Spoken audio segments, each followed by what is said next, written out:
Now we're going to talk a little bit about where I came from. Okay, so I was born in a place called Kashmir, which is like on the border of Afghanistan and Pakistan, and it's like these mountains areas where it was basically no man's land at one time, and India and Pakistan and Afghanistan have been fighting over this territory for years. And so I was born in the 60s, and there was a war going on, and we were born in the mountains area, in the caves. So literally grew up in a tribe. We had like 12, 15, 16 families. We grew up in a tribe. It was a tribe leader. It was the moms, the kids would go do, the chores, clean up and go get the wood, and we had some chickens and things like that, and no power, no electric, so that's where I grew up. And with the war that was taking place, we would hide underground, wait for the fighting to stop and the tanks to go away, it's the bombing and stuff. And then 3, 4, 5, 7 days sometimes we would be hidden. Sometimes we wouldn't eat for like a couple of days until we were able to get out. And then when we did come out, we would of course see dead animals and dead bodies, and they pretty much destroy a lot of stuff. So that was Kashmir. That was Pakistan back in the 60s with the war. Came into the U.S. In 77, in October of 77.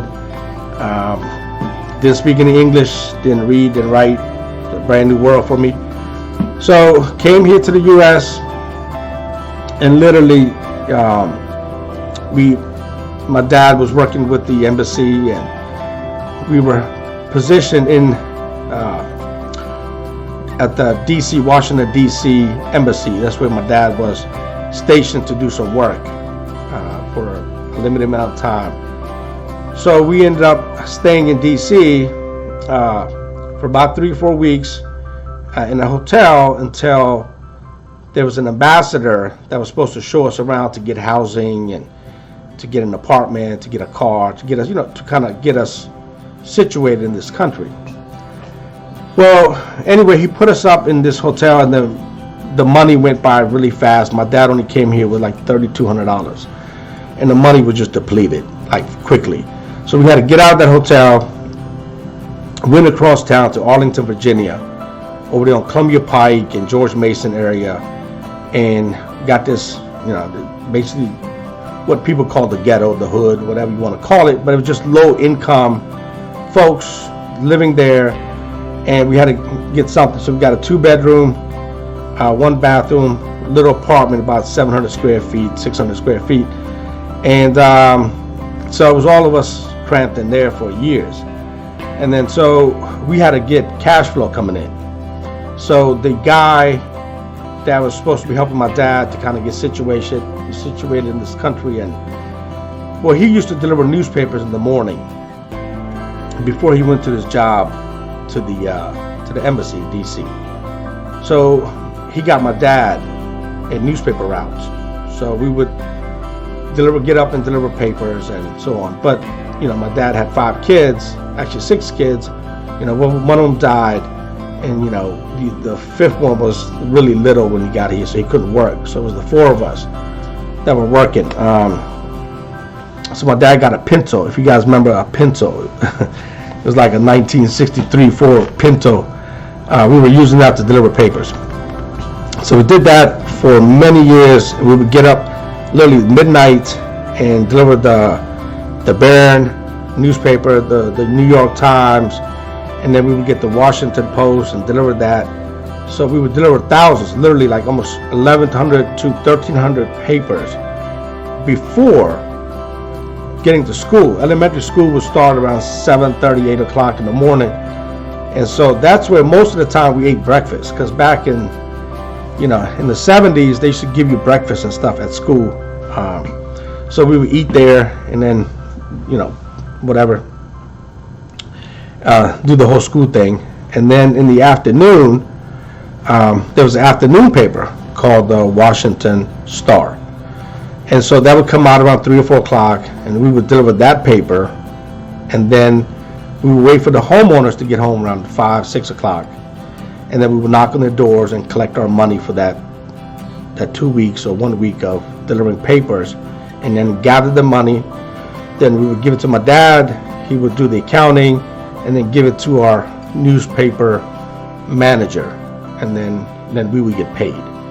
So that's where the whole cycle of running a business, a newspaper route. I learned that at a young age. I did it, from the age of 8 years old all the way to the age of 18, 19 years old.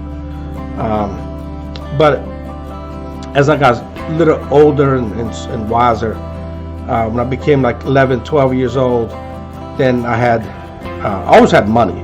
That's one thing. And then so I would get the kids in the neighborhood to come and do things for me, right? So I would start delegating. I would ask them to go deliver papers and collect money. And then back in the day, McDonald's hamburgers were like 25 cents a burger, and Pac-Man in arcades, and we would go down to the arcades and play video games, and I would treat them and get the paper route done, collect our money a few hours early, and then go home. And so I started learning to delegate and take leadership and the power of leverage at a young age. And so in this country, or in any country, to become successful, you have to leverage your time, leverage your money, you leverage your relationships, you leverage the right people, you leverage the right conversations, the right networking event. You're always leveraging. What can this guy do? What can this person do? What can I do for them? What can they do for me? How can we grow? How can we leverage? How can we bridge the gap to move forward? So that's how wealth is created. That's how opportunities are created. That's how friendships are created. That's how relationships are created. And you need to have people, and you need to have money, and they need to exchange, right? Exchange of money and people. Exchanging is how the money is made. So I learned that at a young age, and then later on, I was doing construction during the summertime, and when we had summer breaks, I would go cut grass and do side hustles and stuff like that. And then at nighttime, during our summers, I would be a dishwasher at the restaurant. So like Chi-Chi's or TGI Fridays or Ruby Tuesdays, at different places I would be a dishwasher or a cook, just to get the side hustle money on Saturdays and Sundays and the evenings.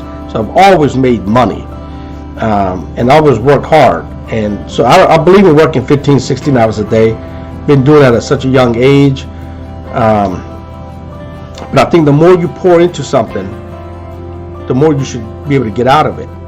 Now, if you're pouring into certain systems or processes and things ain't working for you, then you need to reevaluate and reanalyze and measure.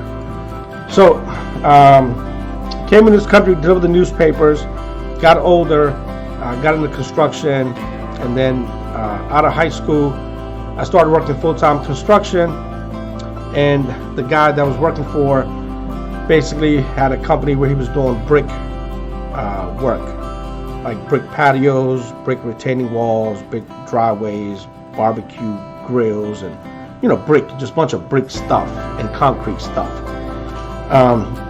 So I stayed with him for many years, but one of the things we used to do is go to new development projects where they were building 50, 60, 70, 80 homes, townhomes and things like that, new development type projects, and we would do the brick work on the front of the properties. We would put up the brick front, okay, on those homes, and then we would do the brick work like patios and things like that based on what the customers asked for. So the company, my construction company, is called Brick Front Properties and Construction, and that name's stuck with my head years, but it wasn't until 2001 when I actually started my own full-time, 100% real estate focus and business, and I got it all registered and legalized and operating agreements and all that stuff. So that's how Brick Front Property was formed. So I came in this country, worked, delivered papers, understood the skill sets of delegation, and management and operations.